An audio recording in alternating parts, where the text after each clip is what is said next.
Senator Duckworth, you are recognized. Thank you, Mr. Chairman. And also, Secretary Mattis had to have this waiver as well. Mr.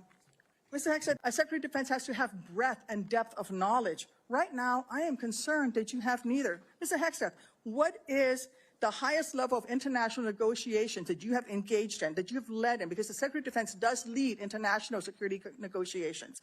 There are three main ones that the Secretary of Defense leads and signs. Can you name at least one of them?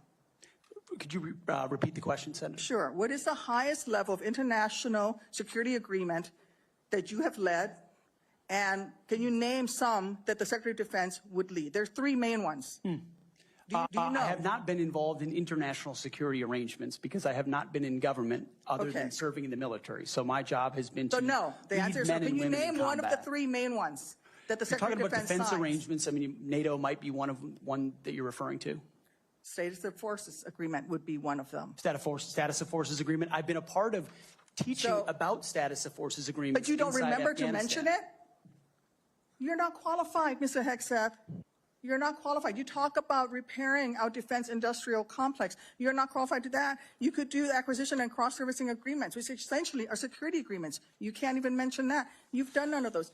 You talked about the Indo-Pacific a little bit, and I'm glad that you mention it. Can you name the importance of at least one of the nations in the ASEAN, and what type of agreement we have with at least one of those nations? And how many nations are in ASEAN, by the way?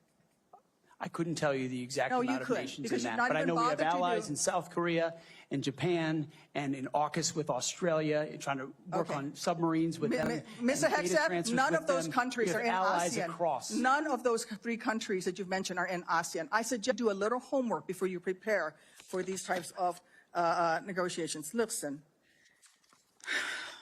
Mr. Hegseth, we ask our troops to go into harm's way all the time. We ask them to go into harm's way.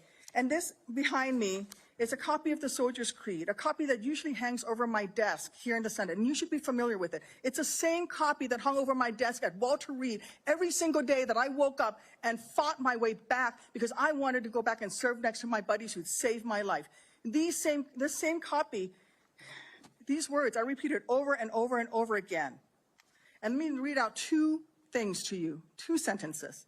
I will always place the mission first, and I am disciplined, physically and mentally tough, trained and proficient in my warrior task. Mr. Hegseth, our troops follow these words every single day, and they man up and they pack their rucksacks and they go to war. And they deserve a leader who can lead them, not a leader who wants to lower the standards for himself or raising the standards for other people. And by the way, our troops already meet the standards. We ask troops to man that ship, fight that fire, fly that helicopter until their very last breath. And they do that every single day. They cannot be led by someone who's not competent to do the job. How can we ask these warriors to train and perform the absolute highest standards when you are asking us to lower the standards to make you the Secretary of Defense simply because you are buddies with our President-elect? And by the way, he has filed for bankruptcy 6 times. I'm not quite sure he's the kind of CEO you want to refer to as a successful businessman. Let me make it clear. You can't seem to grasp that there is no U.S. military as we know it without the incredible women that we serve. Women who've earned their place in their units. You have not earned your place as Secretary of Defense. You say you care about keeping our armed forces strong and that you like that our armed forces are meritocracy. Then let's not lower the standards for you. You, sir, are a no-go at this station.